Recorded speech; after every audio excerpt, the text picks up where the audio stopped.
like to give at least 12 hours notice by day. The unfortunate thing is that if we get a very significant rainfall event on top of a high river, it may be less than that.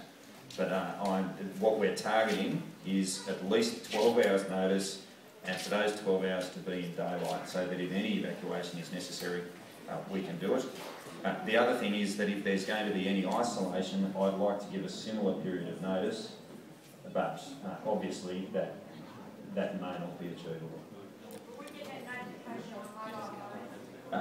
The method of notification that we will give for isolation and for evacuation will be, we'll use the emergency alert system on mobile phones.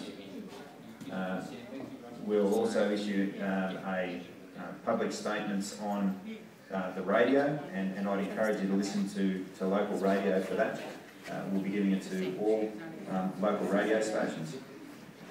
The other thing that we will be doing is posting it on Facebook and Twitter. And if you aren't following SES on Facebook and Twitter, I'd encourage you to do so. If you use social media, so that's SES Murrumbidgee region or New South Wales SES, either or, we'll get the right information to you. And if necessary, we'll continue to hold public meetings in consultation with you guys as often as possible, because quite often these meetings are much better than you reading a text on a phone.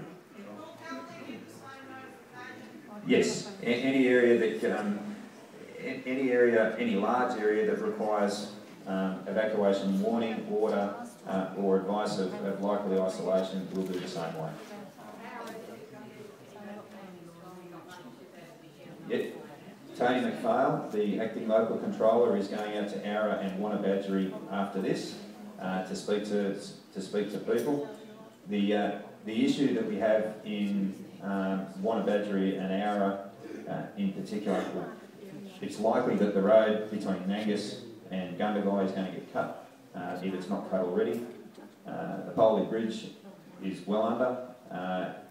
And so the options for Ara and Murrumbidgee are largely northwards through Juneen. If there is any requirement for notification for people, it is most likely going to come from people from Juneen, SES people from Juneen.